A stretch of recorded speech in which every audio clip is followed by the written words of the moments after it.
Hello and welcome back to another glorious Wildlife Wednesday.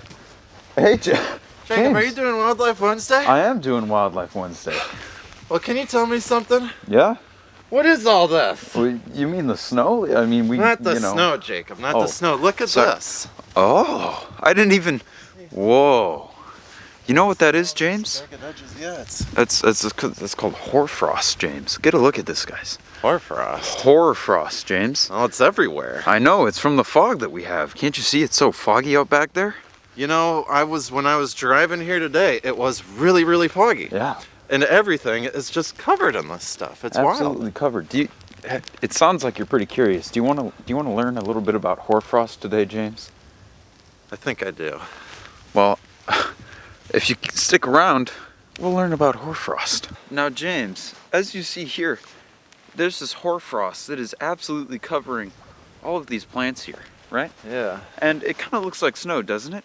Yeah, it does. It feels like it too. Mm-hmm. The ice crystals are a little bit bigger though, and that's because it formed differently.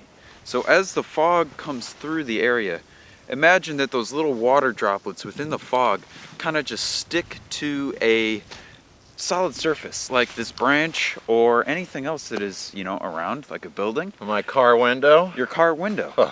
And then all of a sudden, those water droplets, as soon as they hit that solid surface, they freeze. And they'll just keep coming in and freeze on top of each other.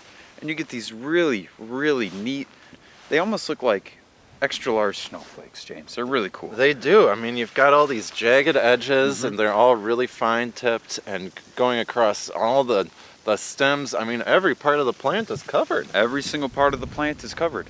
And if you look around, it's really just a world of white, James. Every single solid surface that has been exposed to that fog, that has the right, that has like a rough texture for that fog to catch onto, it's covered in hoarfrost, James. Wow. It is. It's a winter wonderland out here. It is a winter wonderland.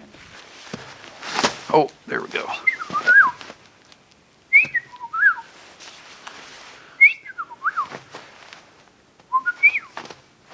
Can you hear that? Hear what? I hear you. That's me. So Jacob, Yeah. how come we have so much of this out here, out at Bethel Horizons, but when I was in Madison today, there's a little bit of it, but not nearly this much. Huh.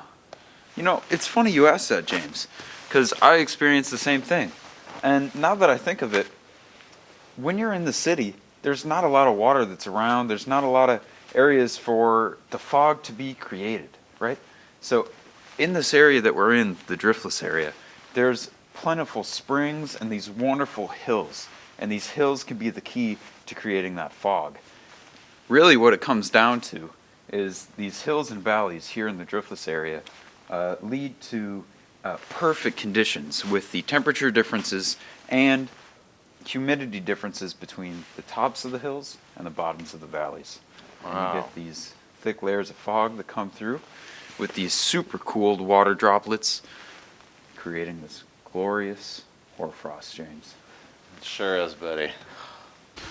Yesterday, when the hoarfrost was first starting to come through, when we got that first round of that thick frost, I made a little bit of a trip out to a rock ledge and got a little bit of film on my phone. So you'll see that here because it was absolutely gorgeous. I mean, oh my.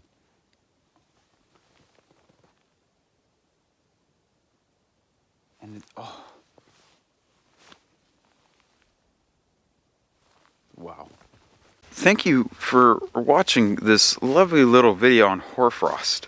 This super cooled fog that then comes through and just coats all of the branches and any, fine surfaces within nature in this incredible icy little, geometric pattern. I hope you get outside. I hope you go outside, enjoy whatever the heck you got around you, maybe a public park, as always, Maybe go out if you're in the driftless area. Maybe you see a little bit of this hoarfrost yourself. And of course, do that before next week's Wildlife Wednesday, because it's sure to be incredible. And I will see you on that very Wildlife Wednesday next week. All right.